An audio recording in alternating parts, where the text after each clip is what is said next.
ይጠብቀኛል ወይስ አንተን ልጠብቅህ? አንተን እጠብቅሃለሁ። ለምንድን ነው የምጠብቅህ? በጣም አስደናቂ አምላክ ነህ አውቃለሁ። አንተ እኮ በወህኒ ቤት በኩል የቤተ መንግስት በር አለህ። ከወህኒ ቤት በቀጥታ ወደ ቤተ መንግስት ታስገባለህ። እባክህ እንደ ዮሴፍ ልጠብቅህ በሉት። ወህኒ ቤትም ሆኜ ልጠብቅህ። እኔ መቼ እንደምጠቅም የምታውቀው አንተ ስለሆንክ እየፈረስኩ ጠብቀሃለሁ። ፈረስኩኝ እኮ አበቃሁኩኝ አለሁ እኮ አትበሉ። አሁንና ለምን ትሉታላችሁ? ለምን ካላንደር ታወጡለታላችሁ? እኔ ከማላውቀው ጎዶሎ እግዚአብሔር የሚያውቀው ጎዶሎ ይበዛል። እኔ ከማውቀው ስንጥቃቴ እግዚአብሔር የሚያውቀው ገደል ይበዛል። እና እጠብቅሃለሁ እንበለው። የዝምታውን ቀናት እንደ ችልታ ቀናት ቆጥራችሁ ጀርባ አትስጡት። ጠንቋይ ቤት አትሂዱበት። ኮከብ አትቁጠሩበት። ሞራ አትግለጡበት። ሌላ አዳራሽ አትሂዱበት። እግዚአብሔርን በዝምታ ጠብቁት። መጠበቅ ማለት ሲሰጠን ብቻ አይደለም፣ ሲከለክለንም ጭምር መጠበቅ ነው። የጸጋው ምንጭ፣ የስጦታዎች ሁሉ ምንጭ እሱን አተን ጸጋው ቢበዛብን ምን ያደርግልናል? ጌታ ሆይ ጸጋህን ውሰደው። ጌታ ሆይ የጠየቅኩህን አዘግየው። እያሳለፍኩት ያለሁት ህይወት እኮ የሚገባኝን ህይወት እኮ አይደለም። ልጠብቅህን? አዎ ጠብቀው። ያ ቃል ኪዳን ከወዴት ነው ያለው ብለህ አትነዝንዘው፣ ጠብቀው። እግዚአብሔር በተቃራኒው ነገር ህይወት እንደሚሰጥ አታምኑ? ማን አለ? እየሞተ ህይወት የሰጠ ከአምላካችን በቀር ማን አለ? አትደንግጡ፣ አትሸቡ። አንዳች ነገር እንደመጣባችሁ አትታወቁ። ጥቂት የጨለማ ጊዜ ይኖራል፣ ደግሞ ከዛ ብርሃኑ ይቀጥላል። ለዚህ ነው ቃና ዘገሊላ መጀመሪያ መናኛውን ከዛ ጣፋጩን አመጣው። ያልሰጠኸኝ ምናልባትም የከለከልከኝ ነገር ካለ መከልከልህ ራሱ ለኔ ጥቅም ስለሆነ ነው አንተን አምኜ የምጠብቀው እንበለው። ወገኖቼ እግዚአብሔርን ማመን ማለት እግዚአብሔርን መጠበቅ ማለት ነው።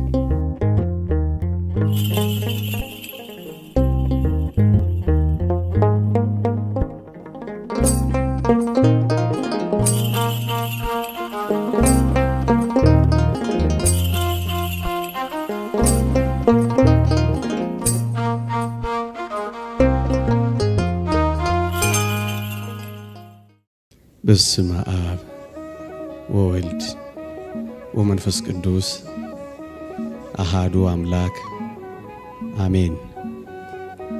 የተወደዳችሁ አገልጋዮች፣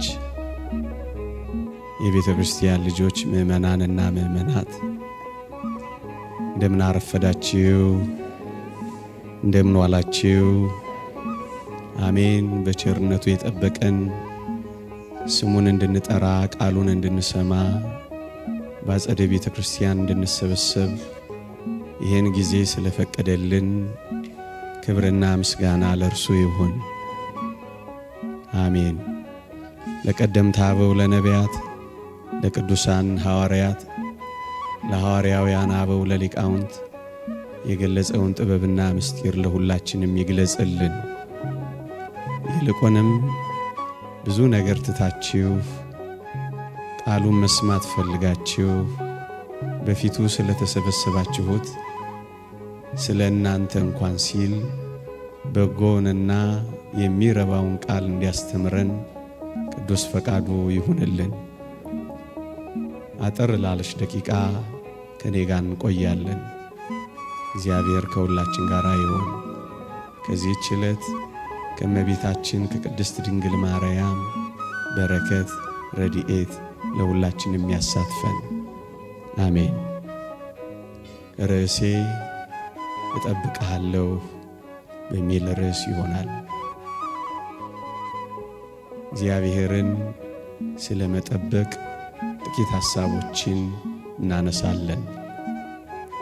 እግዚአብሔር ከሁላችን ጋር ይሁን። ወገኖቼ እግዚአብሔርን ማመን ማለት እግዚአብሔርን መጠበቅ ማለት ነው። እናምነዋለን ስንለው እንጠብቅሃለን ማለታችን። በምንም ሁኔታ ቢሆን እንጠብቀዋለን። አዎን፣ ስለምናምነው በምንምና በየትኛውም ሁኔታ እግዚአብሔርን እንጠብቀዋለን። ጥቂት ነጥቦችን እናንሳ። እንዲህ እንበለው እግዚአብሔርን፣ አንተን የምጠብቀው አሁን የምፈልገውን ነገር ያልሰጠኸኝ ለእኔው ጥቅም እንደሆነ ስለምረዳ ነው የምጠብቅህ እንበለው።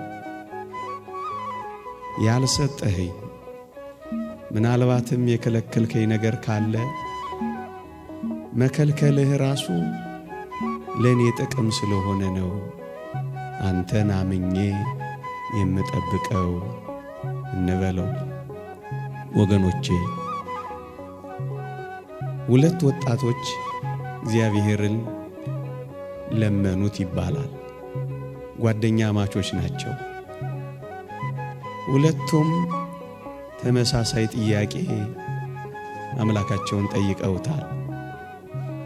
እግዚአብሔር ግን እንዲህ አደረገ።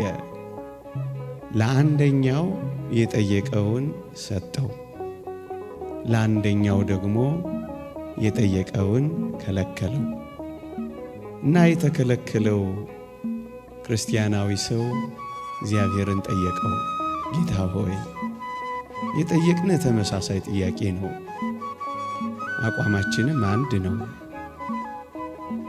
ግን ለወንድሜ ሰጠኸው፣ ለእኔ ደግሞ ከለከልከኝ። ይህ የሆነው ለምንድን ነው ብሎ ጠየቀው። እናም አባታችን እግዚአብሔር መልስ ሰጠው። ምን የሚል መልስ? ልጄ ሆይ፣ ለሱ ብከለክለው ይጠፋብኛል፣ አንተን ደግሞ ብሰጥህ ምን ትሆንብኛለህ? ትጠፋብኛለህ። ላንተ የከለከልኩት እንዳትጠፋብኝ ብዬ ነው።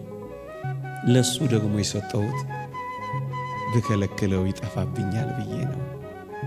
እናም ለሁለቱም መስጠትንም ማዘግየትንም እግዚአብሔር የሚያደርገው ለሁለቱም ጥቅም ሲል ነው። ወገኖቼ፣ እግዚአብሔር በጊዜው ጠይቃችሁት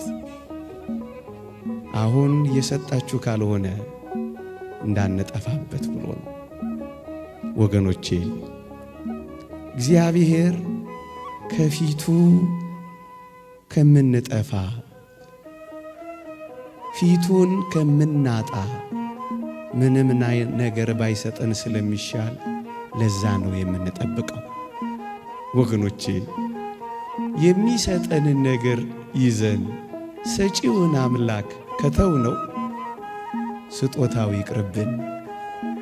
ፓትርያርክ ሺኖዳ እንዲህ ይላሉ፣ እግዚአብሔር ጸጋ እንዲሰጥህ ለምንኸው፣ ጸጋውን ሲሰጥህ አብሮ የጸጋው መያዣውን ትሕትናንም አብሮ ካልሰጠህ ልጄ ሆይ አምላክህን እንዲህ በለው፣ ጸጋህን ከእኔ ውሰደው በለው። እየሰማችኋቸውን? ጸጋህን ሰጥተኸኝ አንተን ካጣው ጌታ ሆይ ጸጋህን ውሰደው በለው። የጸጋው ምንጭ፣ የስጦታዎች ሁሉ ምንጭ እሱን አተን ጸጋው ቢበዛብን ምን ያደርግልናል? ጌታ ሆይ ጸጋህን ውሰደው። ጌታ ሆይ የጠየቅኩህን አዘግየው። ወገኖቼ፣ የጠየቅኩህ ነገር ወደ እኔ ሲመጣ እኔ ከፊትህ የምወጣ ከሆነ ጌታ ሆይ አንተናና ነገሩ ይቅርብኝ በለው። ለዚህ ነው ምንጠብቀው ወገኖቼ። ምእመናን፣ ጠንቋይ ከሚሰጠን እግዚአብሔር ሺህ ጊዜ ቢከለክለን፣ ወገኖቼ እግዚአብሔር ከሌለበት የሰባ ፍሪዳ ውስጥ ከምንኖር እግዚአብሔር ያለበት ጎመን ብንበላ አይሻልምን? ግድ የለም፣ አንተ የሌለህበትን ፍሪዳህን ውሰደው። ወገኖቼ፣ ከሴጣን መሳም የአምላኬ ቁንጥጫ ይሻለኛል ማለት ምንኛ የከበረ ልመና ነው ወገኖቼ። ይህች ዓለም ማር ከምታቀርብልን ይልቅ እግዚአብሔር መራራ የለውም እንጂ መራራው እንዴት ይጣፍጣል። ለዚህ ነው እኛ እግዚአብሔርን የምንጠብቀው የሚሰጠን ነገር አሁን ያልሰጠን እግዚአብሔር ለእኛ ጥቅም ስለሚያደርገው ብቻ ነው ወገኖቼ። አንድ ሕፃን ልጅ ቢላ ይዞ ሲጫወት ብናየው በእርግጠኝነት ቢላውን መንጠቃችን አይቀሬ ነው ወገኖቼ። ምናልባት የምንጠይቀው ስለት፣ ምናልባት የያዝነው ቢላ ቢሆንስ? በቢላ ልጅ ሲጫወት ዝም ትሉታላችሁ? የእኔ ሕፃኗ ልጅ በቢላ ስትጫወት ባያት እነጥቃት የለ? ብትነፈርቅስ ትነፍርቃ፣ ብታለቅስስ ታልቅሳ፣ ብትንደባለልስ ትንደባለላ። እናስ ራሷን ከሚጎዳት እኔ ብነጥቃት አይሻል? እኛ ከአምላካችን በላይ ያውቀን ነው ወገኖቼ። ቢላ ይሁን አበባ ይሁን ለማወቅ የቸገረን ምስኪኖች እኮ ነን ወገኖቼ። ይጥቀመን ይጉዳን የማናውቅ ደካሞች እኮ ነን።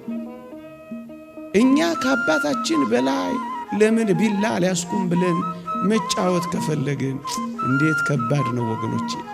እግዚአብሔር አሁን ከእጃችን ላይ ሚነጥቀን ምናልባት ቢላ ሆኖስ እንደሆነ እግዚአብሔርን በትዕግስት የምንጠብቀው ወገኖቼ አሁን የማይሰጠን ለኛው ጥቅም እንደሆነ ስለምናውቅ ነው። መጠበቅ ማለት ሲሰጠን ብቻ አይደለም ሲከለክለንም ጭምር መጠበቅ ነው። እናስ እንደ ዕንባቆም ድምፃችንን ከፍ አድርገን እግዚአብሔር ሆይ ስትሰጠኝ ብቻ አይደለም ስትከለክለኝም ልጠብቅህ ወገኖቼ። መጠበቅ ማለት እኮ እንደዚህ ነው። ይውላችሁ የተከልነው በለስ ባያፈራም እንጠብቀውን? አዎ። የዘራነው የወይን ሐረግ ፍሬ ቢጎለውም እንጠብቀውን? አዎ እንጠብቀዋለን ወገኖቼ። ከብቶች ከጋጥ ውስጥ ቢጠፉ፣ በጎች ከበረት ቢታጡም፣ ምንም ነገር ባይኖረንም እንጠብቀውን? አዎ መጠበቅ ማለት እሱ ነው። እንደ ዕንባቆም በመጠበቂያዬ ላይ እጠብቅሃለሁ ማለት እኮ ይሄ ነው ወገኖቼ። ምንም ነገር ባይሆን እንኳን እግዚአብሔር ሆይ አንተን እጠብቅሃለሁ ወገኖቼ። በደብረ ታቦር ፊት ሲያበራ ብቻ አይደለም በጌቴሴማኒም ጨለማ እጠብቅሃለሁ በሉት ወገኖቼ። በደብረ ታቦር ልብስ ሲያንጸባርቅ ብቻ አይደለም በቀራንዮም እርቃንህንም ሆነህ እጠብቅሃለሁ በሉት። በደብረ ታቦር ካንተ ጋራ ካልሆንኩ ሞቼ እገኛለሁ ብቻ ብላችሁ አትቆሙ። ቀያፋም ግቢ አላውቅህም ብላችሁ እንዳትክዱት እባካችሁ። ቀያፋም ግቢ ቢሆን ጠብቁት። በደብረ ታቦር ደስታ ብቻ አይደለም በጎልጎታ ለቅሶም ላይ ጠብቁት። በኢየሩሳሌም ባለው ውበት ላይ ብቻ አይደለም ደም ግባት አልባ በሆነም ጊዜ ጠብቁት። መጠበቅ ማለት ይሄ ነው። አንድ ሁለተኛ ለምንድን ነው እግዚአብሔርን እጠብቅሃለሁ የምንለው ወገኖቼ?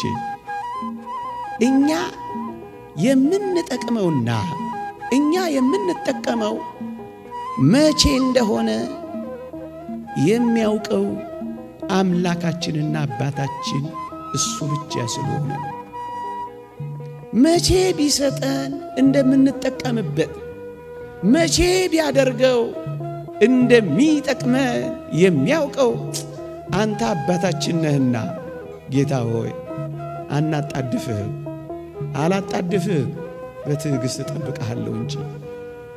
ለምን ታጣድፈዋለህ? የሚጠቅምህና የምትጠቅመው መቼ እንደሆነ ስለሚያውቅ በትዕግሥት ዝም ብለህ ጠብቀው። ማመን ማለት መጠበቅም ጭምር ነው። መጣደፍ አይደለም መጠበቅ። ሁለተኛ ታስታውሱ ይሆን አልዓዛር ሲሞት ክርስቶስ እኮ ያውቃል። ወንድማችን አልዓዛር አንቀላፍቷል፣ ላስነሳው እሄዳለሁ ብሏል። ግን የሄደው ሲታመም ነው? ሲቀበር ነው? ሊቀበር ሲል ነው? ወይስ 4 ቀን ሲሆነው ነው ጌታችን ወደ አልዓዛር የሄደው? መቼ ነው? 4 ቀን ሲሞላው ነው ወገኖቼ። እናም እንዲህ እንበለው ጌታችንን፣ ስታመም ትመጣለህ ወይስ ጌታ ሆይ ስሞት ነው የምትደርሰው? እየሞትኩ የት አለ እሱ ብላችሁ የምትጉረመረሙ ትኖሩ ይሆን? አሁንና ለምን ትሉታላችሁ? ለምን ካላንደር ታወጡለታላችሁ? ለምን ስኬጁል ታነጥፉለታላችሁ? ለምን ታጣድፉታላችሁ? ለምን እጁን ይዛችሁ እየመራችሁ ልታሳዩ ትሞክራላችሁ? ስትታመሙ ወይም ስትቀበሩ ሊመጣ ይችላል። ለቀብር ስትሄዱ ወይም ቀብር ሆኖ ተቀብራችሁ 1 ቀን አይደለም 4 ቀን ሲሆነው ሊመጣ ይችላል። መቼ እንደምትመጣ የምታውቀው አንተ ነህና በእኔ ካላንደር አላጣድፍህም በሉት። እጠብቅሃለሁ በሉት። አልወተውትህም እታገሳለሁ በሉት። ወጣቶች ወገኖቼ ግድ የለም በሉት። አልዓዛርን ተናገር ብትሉት ምን እንደሚል ታውቃላችሁ? ግድ የለም ጌታ ሆይ 4 ቀን ከሆነኝ በኋላ የሆነ እንደሆነ ምጠቅመው፣ ግድ የለም ስታመም አትምጣ ቅር፣ እየፈረስኩም ቢሆን ምን አረጋለሁ? በሞት የበሉት እየፈረስኩም ቢሆን እጠብቅሃለሁ። ምክንያቱም ስሞት አይደለም ልቀበር ሲሄድ አይደለም፣ እኔ መቼ እንደምጠቅም የምታውቀው አንተ ስለሆንክ እየፈረስኩ እጠብቅሃለሁ። ፈረስኩኝ እኮ አበቃሁኩኝ አለሁ እኮ አትበሉ። ብትፈርስም ሊሰራህ ይችላል። ብትሰነጠግም ሊጠግንህ ይችላል። ብትሰበርም አዲስ ሊያደርግህ ይችላል። እጠብቅሃለሁ በሉት አልዓዛርን። ግድ የለም ጥቂት የምትዘገየው የዘላለም ጥያቄ ልትመልስልኝ ከሆነ ጌታ ሆይ አሁን አትምጣ ቅር፣ መቃብር ስገባ እጠብቅሃለሁ ዛና በሉት። መቃብር ላይ ቀጠሩት እንጂ ወገኖቼ። ለምን መሰላችሁ ይሄን እምላችሁ? ይውላችሁ አልዓዛር ታሞ እያለ ጌታችን ቢያድነው ማን ብቻ እንደሚጠቀም ታውቃላችሁ? ማርታ፣ ማርያም፣ አልዓዛርና ጥቂት ቤተሰቦቹ ብቻ ናቸው አልዓዛር ታሞ እያለ ቢድን የሚጠቀሙት። እውነት አስብ። ከመቃብር ገብቶ 4 ቀን ሆኖት ፈርሶ በስብሶ ጅማሬ ጀምሮ ጌታችን ከመቃብር ቢያወጣው ግን ሸቶ ቢያወጣው ግን ማን ነው የሚጠቀመው? ዓለም ሁሉ ነው የተጠቀመው። ይውላችሁ ጌታችን መድኃኒታችን ኢየሱስ ክርስቶስ በሁሉ ዘንድ የታመነ የሆነው በተለይ በሁሉ ዘንድ የታመነ የሆነው አልዓዛርን ከሞት ካስነሳ በኋላ ነው። እና ማርታን እንንገራት። ምን ብለን እንንገራት? አንተ ኖረ ቢሆን ኖሮ እያልሻት ትሚው እንበላት ማርታ። እና ምን እንበላት? ማርታ ሆይ ታሞ ያለ ወንድምሽን ቢያድነው አንቺና ቤተሰቦችሽ ብቻ ትጠቀማላችሁ። ከሞተ በኋላ ግን ጌታችን ቢያስነሳው ግን ዓለም ሁሉ ይጠቀምበታልና የለህም አትበይው እንበላት። መቼ አልዓዛር እንደሚጠቅም ያውቃል አያውቅም? መቼ ቢያስነሳው ስራ እንደሚሰራ ያውቃል አያውቅም? 4ቱ የዝምታ ቀናት የእግዚአብሔር የሥራ ቀናት እንጂ የቸልተኝነትና የልግምና ቀናት አታድርጉት። መቼ እንደሚያድናችሁ መቼ እንደሚመልስላችሁ እናንተ አታውቁ። የዝምታውን ቀናት እንደ ችልታ ቀናት ቆጥራችሁ ጀርባ አትስጡት። ጠንቋይ ቤት አትሂዱበት፣ ኮከብ አትቁጠሩበት፣ ሞራ አትግለጡበት፣ ሌላ አዳራሽ አትሂዱበት። እግዚአብሔርን በዝምታ ጠብቁት ወገኖቼ። ሳይሞት ማዳን ለአንዳንዶች ይቻላቸዋል። ታሞ ማዳን ለናስቀላጴስም ይቻላል። ሞቶ ማዳን ግን ለእግዚአብሔር ብቻ ይቻለዋል። እውነት አሰብ ስራ እንዲሰራ ፍቀዱለት እንጂ እየተጣደፋችሁ የሥራ መስካት ትንፈጉት እንጂ። ለዚህ ነው ማርታንም እንዲህ አልናት፣ የለህም አትበዩ። አንተ ኖረ ቢሆን አትበዩ። እርሱ የሚሰራውን ታውቂያለሽ። ምን ታውቂያለሽ? ሲሰራ ዝም ብለሽ ተመልከቹ እንጂ ጠብቂው እንጂ እንበላት። እንደውም እንበላት እግዚአብሔር ዘግይቶ ሳይሆን አንቺ ቸኩለሽ ነው እንበላት። እግዚአብሔር ሳይታመን ቀርቶ ሳይሆን አንቺ ተጠራጥረሽ ነው እንበላት። እግዚአብሔር ተንቀራፎ ሳይሆን አንቺ ልቅደም ብለሽ ነው ብለን እንንገራት። አዎ ማርታ ሆይ እንደውም ከፍ አድርገን እንዲህ ለምን አንለው? ምን እንበለው? ጌታ ሆይ አንተ እኔ የማላውቀውን ጎዶሎዬን የምትሞላ ስለሆንክ ከእኔ ከማውቀው ሽንቁሬ አንተ ጠብቀኝ። እኔ ሽንቁሬን ለመድፈን ስሞክር አንተ ለካ ታላቁን ገደሌን ነው የምትሞላልኝ እና እጠብቅሃለሁ እንበለው። እኔ ከማላውቀው ጎዶሎዬ እግዚአብሔር የሚያውቀው ጎዶሎዬ ይበዛል። እኔ ከማውቀው ስንጥቃቴ እግዚአብሔር የሚያውቀው ገደል ይበዛል እና እጠብቅሃለሁ እንበለው።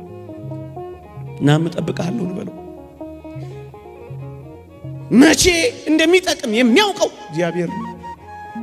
አንተና እኔ አናውቀው እና ምን ጠብቀዋል? እስኪ የዛኔ ቃና ዘገሊላ አስታውሳችሁ። ጋኖቹ ውስጥ ያለው መናኛ ወይን እስኪያልቅ እግዚአብሔር አዲስ ወይን ለመስራት ጊዜ ያስፈልገዋል። ሳያልቅ ለምን ይሰራል? አበረከተ ልታስብሉት ነው? ተውት እንጂ ያ ጊዜ ገና አልደረሰም ያለውን ጊዜ ጠብቁ እንጂ ወጣቶች ጠብቁት። እሱን መጠበቅ ምን ያጣድፋል? ምን ያስቸኩላል? ጠብቁት። ግድ የለም አንተ መናኛው በጣፋጭ ልትቀይረው ከሆነ ግድ የለም የኔ መናኛ ይለቅና ያንተ ጣፋጭ ይቀጥል። ጠብቃለሁ በሉት። ግድ የለም የኔ ያልኩት ይለቅ፣ ያንተ ያልከው ይለቅ፣ ያንተን ጥፍጣፊ ይለቅ፣ ያንተ ጋን ይታጠብ፣ ምንም ነገር እንደሌለበት ይረጋገጥና እግዚአብሔር ሥራ ሳይጀምር እንደሆነ ታወራለህ። ጠብቅ። ዓለም እንደሆነ ታውቃታላችሁ። መጀመሪያ መናኛውን ታመጣለች። ይታወቃል። ጌታ እግዚአብሔር ምስጢሩን ሁሉ ተመልከቱት። ጨለማን ፈጠረ፣ ከዛ ብርሃን አደረገ። እውነት አስብ፣ ከብርሃኑ በፊት ጨለማ መኖሩ። የዘፍጥረትን መጽሐፍ ጥቂት ገጾች ገና እንዳነበባችሁ ቀንና ሌሊት፣ ጨለማና ብርሃን፣ ክረምትና በጋ፣ መዝራትና ማጨድ በምድር ላይ ይፈራረቃሉ ነው የሚለው። ይሄማ አለ። ወጣቶች አትደንግጡ፣ አትሽቡ። አንዳች ነገር እንደመጣባችሁ አትታወቁ። ጥቂት የጨለማ ጊዜ ይኖራል፣ ደግሞ ከዛ ብርሃኑ ይቀጥላል። ለዚህ ነው ቃና ዘገሊላ መጀመሪያ መናኛውን ከዛ ጣፋጩን ያመጣው። እግዚአብሔር ሁሌ እጠብቅሃለሁ፣ ጣፋጩ እስኪመጣ እጠብቅሃለሁ። መጠበቅ ማለት እኮ ነው። ጠብቁት፣ አትጣደፉ። ጠብቁት፣ አትፍጠኑ። እግዚአብሔርን በማናቸውም ነገር አትቅደሙት። ጌታችንስ አትመለከቱት? መጀመሪያ እኮ ያመጣው ሕማሙን ነው። ከዛ በኋላ እኮ ነው ትንሣኤውን የገለጠው። እውነት አሰብ። እውነት የሚቀድመው ሕማም ነው፣ የሚቀድመው ፈተና ነው፣ የሚቀድመው መከራ ነው። እስራኤል እንኳን ከግብፅ ሲወጡ አታስታውሱ? መጀመሪያ የገጠማቸው የማራ ውሃ ነው። ኦሪት ዘኍልቍን አንብቡ። የማራ ውሃ ላይ መራራ ከጠጡ በኋላስ ጥቂት ፈቀቅ እንዳሉ 12 የዘንባባ ዛፎች ያሉባት ጣፋጭ የኤሊም ውሃ ነው የተከተለችው። ጥቂት ነው የሚያስጠብቀን። እናስ ጠብቁት። ሶስተኛ ነገርን ለማሳጠር፣ ሶስተኛ የሰማችሁኝ ነው። ሶስተኛ ከሶስተኛው በፊት ያለ ጊዜዋ አንዲትን ጫጩት እንቁላሏን ያለ ጊዜዋ ብትሰብሩት ጊዜ ወፏ ትበራለች። ጫጩት ምትሆን ትመስላችኋለች? ምንድነው ምትሆን? ታቆማለች። ያለ ጊዜዋ አትስበሩት እንጂ እግዚአብሔር ሁሉም ነገር በጊዜው ጊዜ ነው የሚያደርገው። ወገኖች እግዚአብሔር እንደ ዓለም አይደለም። ዓለም መጀመሪያ ደስታዋን ትሰጣችኋለች። ቅድም ካልኩት በተቃራኒ ነው።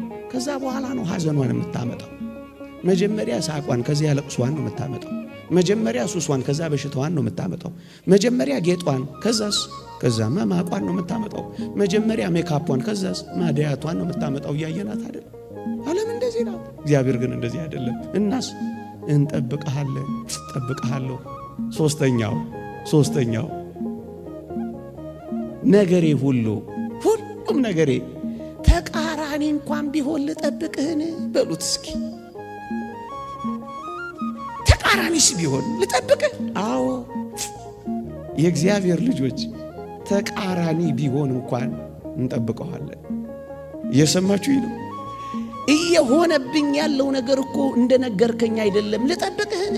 አዎ ጠብቀው። እያሳለፍኩት ያለሁት ሕይወት እኮ የሚገባኝን ሕይወት እኮ አይደለም። ልጠብቅህን? አዎ ጠብቀው። ያ ቃል ኪዳን ከወዴት ነው ያለው ብለህ አትነዝንዘው። ጠብቀው። መጠበቅ ማለት እኮ ነው። ተቃራኒም ቢሆን ጠብቀውታል እኮ። እንደማለት ጠብቅ። እንደ ዮሴፍ ልጠብቅህ ወይስ እንደ ዴማስ ልተው ጌታ ሆይ? እንደማን ይሁን? እንደ ዮሴፍ። ዮሴፍን ታስታውሳላችሁ? ወንድሞችህ ዮሴፍን አሁን ብናናገረው ምን እንደሚል ታውቃላችሁ? ጌታ ሆይ ወንድሞችህ ይሰግዱልሃል አልከኝ እንጂ ጉድጓድ ይጥሉሃል አላልከኝም፣ ግን ልጠብቅህ የሚል አይመስላችሁ? ይሰግዱልሃል ያለው ግን ያረገውታል። ጉድጓድ ውስጥ እኮ ነው የጣሉት። ግንስ ልጠብቅህን ቢለው ይጠብቀዋል አይጠብቀው? ተቃራኒ ነው፣ ግን ይጠብቀዋል። ይገዙልህ ወንድሞችህ ይገዙልሃል አልከኝ እንጂ ይሸጡሃል አላልከኝም እና ልጠብቅህ? አዎ ጠብቀኝ፣ ጠብቅሃለሁ። ተቃራኒ ቢገላበጥም እጠብቅሃለሁ። ከዋክብት ሳይቀሩ ፀሐይና ጨረቃ ሳይቀሩ ሲሰግዱልኝ አሳየኝ እንጂ መቼ እንዲጨልምብኝ አሳየኝ፣ ግን ልጠብቅህ? አዎ እጠብቅሃለሁ። ተቃራኒ ቢሆንም ጌታ እንደምሆን ነገርከኝ እንጂ የባሪያ ባሪያ እንደሚሆን አልነገርከኝም፣ ግን ልጠብቅህ? አዎ ጠብቀኝ፣ እጠብቅሃለሁ። በወርቅ እንደምታንቆጣቆጠኝ ስጠብቅ በወህኒ ሰንሰለት ያሸበረከኝ ምን ሆነ ነው? አይደለም፣ እጠብቅሃለሁ፣ እጠብቅሃለሁ። ባህር እንደምታጎናጽፈኝ እየጠበቁ የምወደውን የአባቴ ልብስና ስጦታ እርቃኔን አድርገው ሲያስቀሩኝና ደም ነክረው ለአባቴ ሲወስዱለት ለትዝታ እንኳን ልብሴን ይዤ እንዳልሄድ እርቃኔን ሲያረጉኝ ልጠብቅህ? አዎ ጠብቀው። እኔ ልበቀል ወይስ አንተን ልጠብቅህ? አንተን እጠብቅሃለሁ፣ እጠብቅሃለሁ። ለምንድን ነው የምጠብቅህ? በጣም አስደናቂ አምላክ ነህ። አውቃለሁ እግዚአብሔር ሆይ፣ አውቃለሁ አምላኬ ሆይ። አንተ እኮ በወህኒ ቤት በኩል የቤተ መንግስት በር አለህ። ከወህኒ ቤት በቀጥታ ወደ ቤተ መንግስት ታስገባለህ። እባክህ እንደ ዮሴፍ ልጠብቅህ በሉት። ወህኒ ቤትም ሆኜ ልጠብቅህ። ማስገቢያ በር አለህ አንተ። በሐሰት ክስ በመከሰስ አሳልፈ የሁሉ ፈራጅና ዳኛ ማድረግ ታውቅበታለህ። ልጠብቅህ፣ እንደ ዮሴፍ ልጠብቅህ። እኔም እንደ ዮሴፍ ልጠብቅህ። ጥሩ ባሪያ ከመሆን ጀርባ መልካም ጌታ ማድረግ ታውቅበታለህና ጌታ ሆይ ልጠብቅህ። ለጊዜው ካጠለቅኩት ሰንሰለት ቀጥሎ የወርቅ ማርዳ ያለህ አንተ ነህና አምላኬ ሆይ ጠብቅሃለሁ። ጠብቅሃለሁ። ነገሩ ሁሉ ቢገላበጥም እጠብቅሃለሁ። እንደ ሴትዮዋ ነግሬያችሁ እንደሆነ አላውቅም። ሰምታችሁት ከሆነ ይደምቃል። ልንገራችሁ። በዚህ በጾመ ነነዌ ለቅዳሴ ሲሄዱ አንድ አቴስት የአማኝ አንዲትን እናት አገኛቸውና በጥያቄ ፈተናቸው። ምን አላቸው? እናቴ አቤት፣ አሁን ይህንን ጾመ ነነዌ ቢባል ታሪክ አምነው ነው አላቸው። ምኑን ልጄ? ይሄ ሰሞኑን የምትተርኩት የቱን?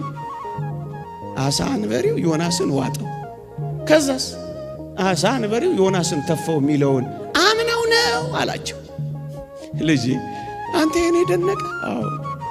እኔ ግን ነገሩ ቢገላበጥም ተቃራኒ ቢሆንም አምላኬን አምነዋለሁ። እንዴት? አንተ የገረመ አሳ አንበሪው ዮናስን ዋጠው አይደል? አዎ። እኔ ግን ዮናስ አሳ አንበሪውን ያጠው፣ ከዛስ ዮናስ አሳ አንበሪውን ተፋው ቢባል ነገሩ ቢገላበጥ እንኳን ማንን አምነዋለሁ? እንደዚህ እናምነዋለን። ቢገላበጥ እንኳን እናምነዋለን። ማመን ማለት እኮ እንደዚህ ነው ወገኖቼ። እግዚአብሔር በተቃራኒው ነገር ሕይወት እንደሚሰጣት ማን አለ? እየሞተ ሕይወት የሰጠ ከአምላካችን በቀር ማን አለ? እየቆሰለ የፈወሰ ከአምላካችን በቀር ማን አለ? ጭቃ የቀባ ዓይን ያበራ ከአምላካችን በቀር ማን አለ? ጭርት በሚያስይዘው ምራቅ ዓይን ያበራ በተቃራኒው የሚሰራ ከሆነ ዝም ብላ ጠብቀው፣ ጠብቀው፣ ጠብቀው፣ ጠብቀው። ጠብቃለሁ። የመጨረሻ ለአሁኑ ማለት ነው። ጥያቄን ባትመልስልኝ፣ ጊዜ ቢረዝም፣ ጉልበቴ ቢያረጅም ዝም ብዬ ልጠብቅ። ተቃራኒ ብቻ ቢሆን አይደለም፣ ዝም ብዬ ልጠብቅ። ይሄም እኮ ከባድ ጥያቄ ነው። አዎ ጠብቀሃለሁ። እንደማን? እንደ ሙሴ ጠብቀሃለሁ። እንደ ሙሴ ጠብቀሃለሁ። የጠየቀው የትየለሌ ነው። ሳይመልስለት መቃብር ነው የገባው። ምእመናን እግዚአብሔርን የምናምነው ባይመልስልንም ጭምር እደግመዋለሁ። መልስ የለም የሚል ማክበቢያ እንኳን ቢኖር እግዚአብሔርን እናምነዋለን፣ እንጠብቀዋለን። ሙሴ እንደዚህ እኮ ነው የሆነው። ጥያቄው ሳይመለስ ፊትህን ልይ አለው፣ ጠየቀው። ጥያቄውን ሳይመልስለት ወደ መቃብር አገባው። እግዚአብሔር ከመቃብር ባሻገር መልስ አለው የለው? የለው የለው? አለው የለው? አለው። ይሄን አምላክ ይዤ መቃብርን ብገባ አንተን እጠብቅሃለሁ፣ ባትመልስልኝም እጠብቅሃለሁ። ምን ይሄ ብቻ ወገኖቼ! ወደ ከነዓን እየመራ የሄደው ሙሴ ነው። በውሃ ሙግትና ክርክር ምክንያት ደርሶ ከነዓን ጥቂት ሲቀረው ምን እንደሆነ ታውቃላችሁ? በውሃው ክርክር ምክንያት እስራኤል ውሃ ስጠን አሉት። ሙሴ ከየት ያምጣ? በረሃ ነው እንደምታውቁት። ከዛስ እግዚአብሔርን ለመነ። እግዚአብሔር ቸር ነው። በበረሃ የሚወስደው ማንነቱን ሊገልጥ ነው። እና ምን አደረገ? ጭንጫውን ምታው፣ እኔ ውሃ አፈልቅላችኋለሁ አለው። አሮንና ሙሴ ሕዝቡን ሰበሰቡና ኑ ውሃ እናወጣላችኋለን አለ። በዚህ እግዚአብሔር ደስ አልተሰኘም። ለምንድን ነው ደስ ያልተሰኘው? እና ወጣ ላችሁ አለ፣ እናወጣላችኋል። ስሜን በሕዝብ ዘንድ ትቀድስ ዘንድ አልወደድክምና ከነዓን አትገባም አለው። ከዛስ አሳየው ማርና ወተት የምታፈሰውን። ግን ሙሴ አልገባም። ለፍቼ ደርሼ ምን ነው ሳታስገባኝ? ልተውህ ወይስ ልከተልህ አይለውም ሙሴ።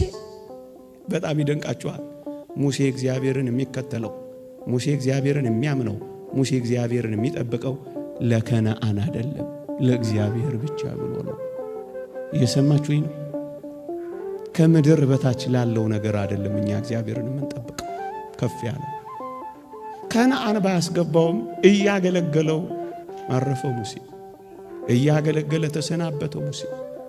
ጥያቄህን ባይመልሰው ያን ሁሉ ሕዝብ አጅቦ ቀባሪ እንኳን አላገኘም ሙሴ። ምክንያቱም የሙሴን መቃብር ካወቁ እስራኤል ወደ አምልኮት እንዳይገቡ የሙሴን መቃብር እንኳን ሰውሮታል። መጽሐፍ ቅዱስ ስለ ቅዱስ ሚካኤል ሲናገር ስለ ሙሴ ሥጋ ሲከራከር ሚካኤል ዲያብሎስን እግዚአብሔር ይጣላሃለው እንጂ ያኛው ካላሳየው ይላል።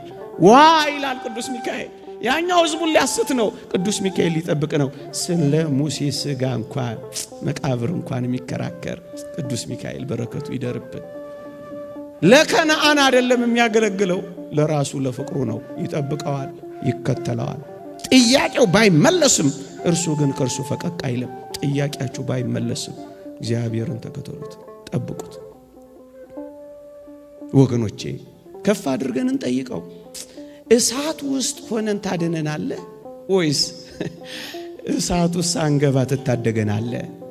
እሳቱን አጥፍተ ሳይሆን እሳቱ መሃል ሆኜ ለማዳንን ታላቅነት ያለህ ነውና ግድ የለም እሳት ውስጥ ሳልገባ ሳይሆን እሳት ውስጥ ገብቼ እንደምታድነኝ አምናለሁና እሳት ውስጥ ሆኜ እጠብቅሃለሁ በሉት።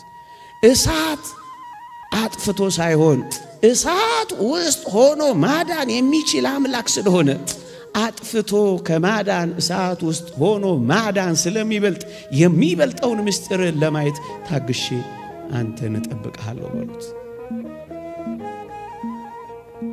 አላኮርፍህም፣ እጠብቅሃለሁ። አልክድህም፣ እጠብቅሃለሁ። ዓላማህም እጠብቅሃለሁ። ፍቅሬን አልቀንስም፣ እጠብቅሃለሁ። ለምን እንደሚያስጠብቀን አናውቅም። አንድ ታሪክ ልንገራችሁና አላውቅም። ቅዱስ ቄርሎስ የሚባል ቄርሎስ አራተኛ የሚባል በግብፅ ቤተ ክርስቲያን ታላቅ ፓትርያርክ ነበር። ከቅዱስ ሚናስ ከሰማዕቱ ሚናስ ጋር ወዳጅ ነበር። ሰማዕቱ ሚናስ ኅዳር 15 ይከብራል። ታላቅ ሰማዕት ነው። ይሄ ቅዱስ ቄርሎስ በጣም በበረከት እኛም ሀገር መጥቶ ነበር። አፄ ኃይለ ሥላሴ በነበሩበት ዘመን እዚህ መጥቶ ነበር። በጣም ቅዱስ አባት። በግብፅ ቤተ ክርስቲያን እንደ ቄርሎስ ያለ ቅዳሴ የቀደሰ አባት የለም ይባላል። መጻሕፍቱን አዜብ በሬ ተርጉመዋለች፣ ማንበብ ትችላላችሁ። አንድ ቀን እንዲሆን ጠዋት ቅዳሴ ከቀደሰ በኋላ ልጆቹን ይባርካል። በቅዳሴ ላይ የተገኙትን የነሳ ልጆቹንም ይባርካል። እና አንድ ቀን ምን ሆነ መሰላችሁ? ሁሉም ሲባረኩ አንድ በጣም ተወዳጅ ልጁ ስራ አረፍዶበታል፣ ቸኩሏል። ብቅ እያለ ሊባረክ ይመጣል። ልጄ ቆይ ይለውና ሌሎችን ያሳልማል። ልጁ ደግሞ ትንሽ ይታገሳል። ከዛ ደግሞ ትንሽ ቆይና ፋታ ወስዶ አሁንስ ልባረክ ብሎ አባታችን ጋር ይመጣል። እውነተኛ ታሪክ ነው የምነግራችሁ። አሁንም አባታችን ቄርሎስ ልጄ ሆይ ቆይ ይለዋል። አሁን ትንሽ አልበዛም? ትንሽ እየተጉተመተመ ይመለሳል። ከዛ ደግሞ ትንሽ ቆይና ይሄድና አባቴ ሆይ ባርከኝ ይለዋል። ልጄ ሆይ ቆየኝ ይለዋል። አሁን መቅነጥነጥ ይጀምራል። በጣም መጣደፍና መቸኮል ይጀምራል። ሁሉንም ካሰናበተ በኋላ አባ ቄርሎስ ጠራውና ልጄ ሆይ አሁን ሂድ ተባረክ ይልና ይባርከውና ያሰናብተዋል። አጅሬ ስለረፈደበት በጣም ስለቸኮለ እየተጣደፈና እየተከነከነ ልክ ቢሮ ሲሄድ ከቢሮ ትይዩ ትልቅ ዛፍ ነበር። እሱ ከሚቀመጥበት ወንበር ትይዩ አንድ ትልቅ ዛፍ ነበር። ለካ በዛሽ ቅጽበት አባ ቄርሎስ ቆየኝ ልጄ በሚልበት ቅጽበት ያ ትልቅ ዛፍ ወድቆ ልጁ የሚቀመጥበትን ወንበርና ቴብል እንክት አድርጎ ሰብሮት ነበር። እንደ ተቀዠቀዠ ቢሄድ ምን ይሆን ነበር? እንደዚህ ያለኝ አንድ ልጅ ደስ ሲል በደንብ የገለጸልኝ ይሞት ነበር። አትጣደፉ፣ ጠብቁት። እየሰማችሁ ነው። ደስታም ብታገኙ ደግሞ እጅግም አትቦርቁ። ስለ ፈተና አብዝቼ ደስታ ደግሞ አንዳንዶች እግዚአብሔርን እንዳይጠብቁት እንዳይታገሱት ያደርጋቸዋል። የቀበሮዋን ታሪክ ልንገራችሁና ላብቅ። ቀበሮ መሬት ውስጥ ያለ ማር ነው የምትመገበው እና በጣም በትንሽዬ ቀዳዳ ነው የምታገኛት እና ስታገኝ ከብዙ ድካምና ልፋት በኋላ ስለሚገኝ በጣም ነው የምትፈነጥዘው። ቀዳዳዋ ግን በጣም ትንሽ ናት። በብዙ ድካም የምትገኝ ናት እቺ ቀዳዳ። እና ቀበሮቲ ምን ታደርጋለች? ልክ ምግቧን ያገኘችበትን ቀዳዳ ስታገኝ በጣም በደስታ እየተገለባበጠች አክሮባት እየሰራች ምን ታደርጋለች? ትደሰታለች። እንደ ሕፃን ልጅ ሆነ እንዲህ ማወራላችሁ እንደ አባባ ተስፋዬ በጣም ትፈነጥዛለች። ከዛስ ከፍንጠዛዋ በኋላ ማሯን ልትበላ መለስ ስትል ምስኪን ናት፣ ቀዳዳዋ ይጠፋባታል፣ ማሯ ይጠፋባታል እና በጣም ትሰቃይ። አንዳንዶቻችን የደስታችን ልክ ቀዳዳችንን እያስጠፋን ደስታችንን በሐዘን እየቀየረብን ነውና በልክ እንደሰት። ከዚያ ቀበሮ ከዚህ ሁሉ ልምድ በኋላ ምን እንዳደረገች ታውቃላችሁ? ልክ የማሯን ቀዳዳ ስታገኝ በአንድ እግሯ ቀዳዳው ላይ ትቆምና በሌላኛው እግሯ እና ይህንን አትተውት ለማለት ነው። ይቆየን። የእግዚአብሔር ቸርነት፣ የእመቤታችን አማላጅነት፣ የቅዱሳን በረከት ረድኤት አይለየን። ወገኖቼ አንድ ነገር እንድናገር ብቻ ፈቀዱልኝ። እንደዚህ ወጣትን ማግኘት ብዙ ሰዎች ያስፈልጉናል። ወጣቶችን የሚሰበስቡ ከኳስ ቤት የሚያመጡ እንዲህ ወዳለው ጉባኤ እግዚአብሔር የሚሰበስቡ ከጫት ቤት የሚነጥቁ በኪነ ጥበብ እያዋዙ የእግዚአብሔርን ቃል የሚሰጡ አንድ አይደለም፣ ሁለት አይደለም፣ ሶስት አይደለም፣ በጣም ብዙ ሺህ ሰራተኞች ያስፈልጉናል። ዓለም በብዙ ርቀት እየሄደብን ነው። እኛ ሀገር በእግር እንኳን መከተል አቅቶናል። ብዙ ጉድለቶች ሊኖሩ ይችላሉ። እንደ ጀማሪ እኔ አላውቃቸውም እነዚህን ወንድሞች። እንደ ጀማሪ ሁላችንም በጉድለት ውስጥ ነው የምንኖረው። ወገኖቼ ቀዳዳችንን እየተደፋፈነ ጉድለታችንን በውስጥ መስመር ነው ብትሉት በውስጥ መስመር እኔ አላውቀውም ይሄን ውስጥ መስመር እግዚአብሔር ይመስገን እስከ ዛሬ በውስጥ መስመር እየተነጋገረ ከመድከም ይልቅ መበርታት፣ ከመገፈታተር መደጋገፍ ትልቁን ስዕልና ቁም ነገር አድርገን እንድንበረታ አደራ ለማለት ነው። እንደዚህም የምታዘጋጁ ሰዎች ትልቅ ተቋም እንድታረጉት ነው የምመኘው። በግሌ ከፍ እንድታረጉት አንድ ሰው አይደለም 3 4 5 እየሆናችሁ ከፍ አድርጉት። ይህን ዓለም እንገዳደረው። የምንታረመውን እየታረምን የጎደለውን እየሞላን ቀስ ብለን እየተመካከር ከፍ እናድርገው። ችግርን በችግር መፍታት ልማዳችን አይሆን። ይቆየኝ። እግዚአብሔር ቸርነት፣ እመቤታችን አማላጅነት፣ የቅዱሳን መላእክት በረከት ረድኤት አይለየን። አሜን።